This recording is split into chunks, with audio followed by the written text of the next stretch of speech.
Betting భూతానికి మరో యువకుడు బలయ్యాడు. Yes, నేను చెప్తున్నాను సోషల్ మీడియా ఇన్ఫ్లుయెన్సర్లారా, మీరు చేసేటువంటి సోషల్ మీడియాలో ప్రమోషన్ల వల్లే మీకు డబ్బులు వస్తున్నాయి. మీరు బండ్లు కొనుక్కుంటున్నారు, కార్లు కొనుక్కుంటున్నారు, చాలా లగ్జరియస్ లావిష్ లైఫ్ని లీడ్ చేస్తున్నారు. కానీ చూడండి, ఇక్కడ 20 ఏళ్ల యువకుడు ఆ తల్లిదండ్రులకి కడుపు కోతను మిగిల్చి బలవమరణానికి పాల్పడి మరణించినట్టు తెలుస్తోంది. ఈ ఘటన రాజన్న సిరిసిల్ల జిల్లాలో చోటు చేసుకుంది.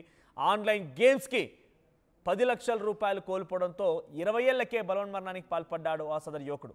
ఉరివేసుకొని బలవన్మరణానికి పాల్పడ్డాడు తెలుస్తోంది. ఆ యువకుడి పేరు వంశీ. ఆయన స్వస్థలం తంగళ్లపల్లి మండలం దేశాయిపల్లి గ్రామంగా తెలుస్తోంది. ఇంటర్మీడియట్ పూర్తయింది, మెకానిక్గా పనిచేస్తున్నాడు. కొంతకాలంగా ఆన్లైన్ బెట్టింగ్స్కి బానిస అయిపోయాడు యువకుడు. ఏంటి మీరు అక్కడ అనుకోవచ్చు, ఇంటర్మీడియట్ అయిపోయిన తర్వాత మెకానిక్ జాబ్ చేస్తున్న యువకుడికి ఆన్లైన్ బెట్టింగ్ యాప్స్ ఏంటి అని చెప్పి. ఎస్, మీరే కారణం. సో కాల్డ్ సోషల్ మీడియా ఇన్ఫ్లుయెన్సర్లారా, మీరే కారణం. 2 నిమిషాల్లో అప్లోడ్ చేయొచ్చు, 2 నిమిషాల్లో ఆటలాడండి.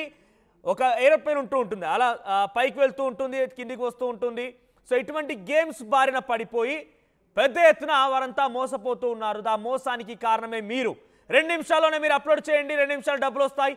ఈజీ మనీ, చాలా ఖచ్చితంగా డబ్బులు ఎర్న్ చేయండి. టెలిగ్రామ్ ఫాలో అవ్వండి, అటు వాట్సాప్ ఛానల్ని ఫాలో అవ్వండి. ఈ రకమైనటువంటి దుర్మార్గమైనటువంటి ఒక అనాలోచితమైనటువంటి మీ ప్రమోషన్ల కారణంగానే ఆ ఊబిలో యువకులు చిక్కుకుంటున్నారు. ఆర్థిక స్థితిగతులు సరిగ్గా లేక మీరు చెప్పేటువంటి ఆటలాడి డబ్బులు సంపాదించవచ్చు అనే ఒక ఆలోచనతో దాంట్లో ఇన్వెస్ట్ చేస్తున్నారు, బెట్టింగ్లో పాల్గొంటున్నారు. ఆఖరికి వస్తే మోసపోయి బలవన్మరణానికి పాల్పడుతున్నారు. అయితే ఇక్కడ కనిపించినటువంటి ఈ యువకుడు కూడా ఇంటర్మీడియట్ పూర్తయిన తర్వాత మెకానిక్గా పనిచేస్తూ మీరు చేసిన ప్రమోషన్ కారణంగానే ఆ యాప్ల ఊబిలోకి కూరుకుపోయాడు. బెట్టింగ్లో భాగంగా తన స్నేహితుల దగ్గర నుంచి, బంధువుల దగ్గర నుంచి పెద్ద ఎత్తున అప్పులు చేశాడు. అయితే తల్లిదండ్రులు అప్పుల విషయం పైన మందలించడంతోనే బలవన్మరణానికి పాల్పడి తెలుస్తోంది. ఒకసారి ఈ ఘటన పైన తోటి స్నేహితులు, బంధువులు మాట్లాడుకొచ్చారు. మరి ఏం మాట్లాడారో చూద్దాం. వ్యక్తి దేశపల్లి గ్రామానికి చెందినడు తుమ్మల వంశీ, సన్నాఫ్ శ్రీనివాస్. ఆయన ఏదో తండ్రి అమాయకుడు, చాలా కాల కష్టాలు చేసుకుంటూ కొడుకు చదువుకున్నాడని పై చదువులు చదవాలని కష్టపడుకుంటూ తన వంశీ ఏది అడిగినా కానీ శ్రీనివాస్ అనేటోడు కూలి చేసుకుంటూ నాలి చేసుకుంటూ తన దగ్గర పైసలు లేకుండా కూడా అప్పులు తెచ్చి తన కొడుకు చదువుతున్న పై ఎత్తులకు ఎదుగుతానంటే మొత్తం పైసలు తెచ్చుకుంటా ఇచ్చి ఒక 10 లక్షలు తన చేతిలో పెట్టాడు. తన చేతిలో పెడితే ఇతడు ఏం చేసిండంటే బెట్టింగ్ యాప్లు ఆడిండు. బెట్టింగ్ యాప్లు ఆడి వీళ్ళకి తెలియకుండానే మొత్తం బ్యాంకులలో ఎక్కడ వీళ్ళ ఆదాయం కానీ, రైతు బంధు పైసలు కానీ, వడ్ల పైసలు కానీ వచ్చినాయి. మొత్తం బెట్టింగ్ యాప్లు ఆడుకుంటా మొత్తం లాస్ చేసిండు. తన తండ్రి దగ్గర నుంచి తీసుకుపోయిన డబ్బు కాకుండా వేరే దోస్తుగాళ్ళ దగ్గర తీసుకుపోయాడు. దోస్తుగాళ్ళ దగ్గర తీసుకుపోయి కూడా బెట్టింగ్ యాప్లే పెట్టిండు మొత్తం పైసలన్నీ. ఎకరం భూమి అమ్మి కూడా పైసలు బెట్టింగ్ తెలిపరుడు కొడుకు చదువుకున్నాడని నమ్మితే ఇవి కూడా బెట్టింగ్ యాప్లకు వాడుకుంటూ దోస్తుగాళ్ళ దగ్గర కూడా అప్పులు చేసి బెట్టింగ్ యాప్ల వాడుకుంటూ మొత్తం లాస్ అయిపోయింది. ఆ బెట్టింగ్ యాప్ల వాడుకున్న పైసలను ఏదో వాళ్ళ దోస్తుల దగ్గర 20 రూపాయలు అప్పు చేసిండట. ఆ అప్పు కొరకు తన ఫోన్ గుంజుకపోయిండట. నిన్ననో మొన్ననో వాళ్ళ దోస్తులు ఫోన్ గుంజుకపోయారట, పైసలు కట్టదాకా ఫోన్ ఇవ్వమని. ఆ ఫోన్ గుంజుకపోయిన మనస్తాపముల తను ఏం చేసిందంటే, నేను ఎక్కడికైనా నాకు దారి అనేది లేకుండా అయిపోయినా, నా తల్లిదండ్రిని మోసం చేసిన, దోస్తులను మోసం చేసిన, ఈ బెట్టింగ్ యాప్ వల్ల నేను నష్టపోయినా, ఎవ్వరు ఏమనదలుచుకోలేదు, ఎవ్వరు ఇబ్బంది పెట్టలేదని ఈరోజు 11 గంటల నుంచి నాన్న నేను కరీంనగర్ పోతున్నా అని 100 రూపాయలు అడుక్కున్నాడట. ఆయనకి ఏం మనస్తాపం గురి అయిందో తెలియదు మాకు, కానీ పోయి తన పొలం దగ్గర ఒక పక్క పొంటి చెట్లు ఉంటాయి, ఆ చెట్ల దగ్గర ఆత్మహత్య చేసుకున్నాడు. గవర్నమెంట్ కానీ, రాజకీయ నాయకులు కానీ, పోలీసు డిపార్ట్మెంట్ కానీ వీళ్ళందరూ కరెక్ట్ సెట్ చేయాలంటే పోలీస్ డిపార్ట్మెంట్ వాళ్ళ అవుతుంది. అది ఏదో ఉన్నోళ్ళే బతుకుతున్నారు బెట్టింగ్ యాప్ల కొరకు. మాలాంటి కష్టం చేసుకునే పేదవాళ్ళ జీవితాలతో ఆడుకుంటూ ఈ నాయకులు వీళ్ళంతా రాజకీయంగా బెట్టింగ్ యాప్లు పెట్టి మాలాంటి కొడుకులను జీవితాలను నాశనం చేసుకుంటూ బతుకురు. కాబట్టి గవర్నమెంట్ ఎంబడే దీన్ని చర్య తీసుకొని ఈ బెట్టింగ్ యాప్లు అనేది యాపే క్లోజ్ చేయాలని మేము దేశాపల్లి గ్రామ పంచాయతీ తరఫున చూసారుగా, సిగ్గు అనిపించలేదా కొంచెం కూడా? కూలీనాలి చేసుకొని మరి ఆ తల్లిదండ్రులు వచ్చి ఆ బాబుకి డబ్బులు ఇస్తే మీరు చేసేటువంటి ప్రమోషన్ కారణంగానే so called social media influencer లారా ఇకనైనా మీ పద్ధతి మార్చుకోండి. టెలిగ్రామ్ ఛానల్లో జాయిన్ అవ్వండి, బెట్టింగ్ పెట్టండి, ప్రెడిక్షన్ ఇస్తాను, అరిస్తా ఇరిస్తా అని చెప్పి కారు కూతలు కూస్తే తస్మాత్ జాగ్రత్త. ఇటువంటి వాళ్ళ అహంకారం మిమ్మల్ని భస్మం చేస్తుంది. చూడండి, ఆ తల్లి తండ్రికి రొక్కాడితే కానీ డొక్కాడని జీవితాలతో కూలినాలి చేసి ఆ కుమారుడికి ఇస్తే ఆ కుమారుడు ఈ బెట్టింగ్ యాప్ ఊబిలో పడిపోయి మీరు చేసిన ప్రమోషన్ కారణంగా డబ్బులు సంపాదించవచ్చు, క్షణాల్లోనే డబ్బులు వస్తాయి.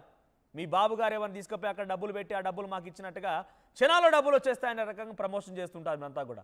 సో ఈ క్షణాల్లో డబ్బులు వస్తాయని చెప్పినటువంటి ఈ మాటనే పాపం అమాయక పిల్లలంతా కూడా నమ్మి మోసపోతూ ఉన్నారు. ఆఖరికి వస్తే ఈరోజు మరో మరణాన్ని మనం చూడాల్సి వచ్చింది. సో ఈ ఘటన రాజన్న సిరిసిల్ల జిల్లా తంగెళ్లపల్లి మండలం దేశాయిపల్లిలో వంశీ అనే యువకుడు బెట్టింగ్ యాప్లో ఊబిలో కూరుకుపోయి అప్పుల బారతో ఈరోజు బలమరణానికి పాల్పడడం జరిగింది. మరిన్ని అప్డేట్స్తో ప్రతినిధి చంద్రశేఖర్ సిద్ధంగా ఉన్నారు. చంద్రశేఖర్, సో ఏంటి వంశీ ఎన్నేళ్ల పాటుగా ఈ ఆన్లైన్ బెట్టింగ్ యాప్స్లో తను ఇన్వెస్ట్ చేస్తూ ఉన్నాడు? ఎంత మేరకు నష్టం వాటిల్లింది? అప్పులు ఎంత ఉన్నాయి? కుటుంబం ఏం చెప్తోంది ఇప్పుడు మరణ వార్త పైన? మనోజ్, గత కొంతకాలం నుంచి ఇక్కడ అక్కడ తేడా లేకుండా పదే మనం చూస్తున్నాం, వింటున్నాం. అనేక మంది బెట్టింగ్ యాప్ కి బలి అయిపోతున్నటువంటి పరిస్థితి. కుటుంబాలే నాశనం అవుతున్నాయి ఈ బెట్టింగ్ యాప్ బారిన పడి. తాజాగా రాజన్న సిరిసిల్ల జిల్లా తంగళ్లపల్లి మండలం దేశాయిపల్లికి చెందినటువంటి వంశీ ఇంటర్మీడియట్ పూర్తి చేశాడు. గత కొంతకాలం నుంచి కరీంనగర్ లో కార్ మెకానిక్ గా జీవితాన్ని వెల్లదీస్తున్నాడు. ఈ క్రమంలోనే ఆయన ఆన్లైన్ లో బెట్టింగ్ యాప్ కి బానిసగా మారాడు. ఆన్లైన్ లో బెట్టింగ్ యాప్స్ బారిన పడి అప్పులు తీసుకొచ్చాడు. గత ఇంటి దగ్గర నుంచి దొరికిన కాడికి ఇటు రైతు బంధుకు సంబంధించిన డబ్బులు కావచ్చు, ఇతరత్ర డబ్బులు కావచ్చు తీసుకున్నాడు. అలాగే స్నేహితుల దగ్గర నుంచి కూడా అప్పులు చేశాడు. దాదాపు 10 లక్షల రూపాయల వరకు అప్పుల బారిన పడ్డాడు. గత ఆదివారం రోజు వివాహ వేడుకలకు హాజరైనటువంటి సందర్భంలో కరీంనగర్ నుంచి వచ్చినటువంటి స్నేహితులు సైతం ఆయన మొబైల్ లాక్కున్నారు. ఇంకా మా దగ్గర తీసుకున్న డబ్బులు ఎప్పుడు ఇస్తామని చెప్పేసి ఒత్తిడి తీసుకొచ్చారు. ఒకవైపు బంధువులు ఒత్తిడి తీసుకురావడము, మరొక వైపు మిత్రులు ఆయన ఫోన్ లాక్తోనే వెళ్ళడము, ఒత్తిడి తీసుకురావడము. దీంతో తీవ్ర మనస్తాపానికి లోనైనటువంటి వంశీ పురుగుల మందు దాగి ఆత్మహత్య చేసుకున్నటువంటి ఘటన కలకలం లేపుతుంది. వారి కన్నీరు మున్నీరుగా విలపిస్తున్నటువంటి హృదయాన్ని వాళ్ళ తల్లిదండ్రులు ఏడుస్తున్నటువంటి తీరు, విలపిస్తున్నటువంటి తీరు హృదయాలను కదిలించి వేసేలా ఉంది. ఇట్లాంటి ఘటనలు పునరావృతం కాకుండా చూడాలి అని చెప్పి కోరుతున్నారు. మనోజ్, ఈ క్రమంలో చిన్న పెద్ద అనే తేడా లేదు. ఎందుకంటే ఒక కొడుకు మృతి చెందినటువంటి ఘటనలో మనం కరీంనగర్ జిల్లా తిమ్మాపూర్కు సంబంధించి ఆ తండ్రి సైతం బలవన్మరణానికి పాల్పడ్డాడు. తన కొడుకు లేని లోటును పదే గుర్తు చేసుకుంటూ మృతి చెందినటువంటి ఘటన. ఆ తల్లి సైతం అనారోగ్యానికి బారిన పడ్డది. కుటుంబంలో మొత్తం అక్కడ బలి అయినటువంటి పరిస్థితి. మరొక వైపు అటు మంథని ప్రాంతంలో పెద్దపల్లి, ఇలా ఇక్కడ అక్కడ అనే తేడా లేకుండా చాలా మంది దీని బారిన పడుతున్నారు. బెట్టింగ్ యాప్ ప్రమోషన్ల వల్లనే ఇలాంటి దుర్ఘటనలు చోటు చేసుకుంటున్నాయి. వీరి మీద కఠిన చర్యలు తీసుకోవాలా, వీటిని బ్యాన్ చేయాలని చెప్పేసి డిమాండ్ చేస్తున్నటువంటి పరిస్థితిని మనం గమనించవచ్చు.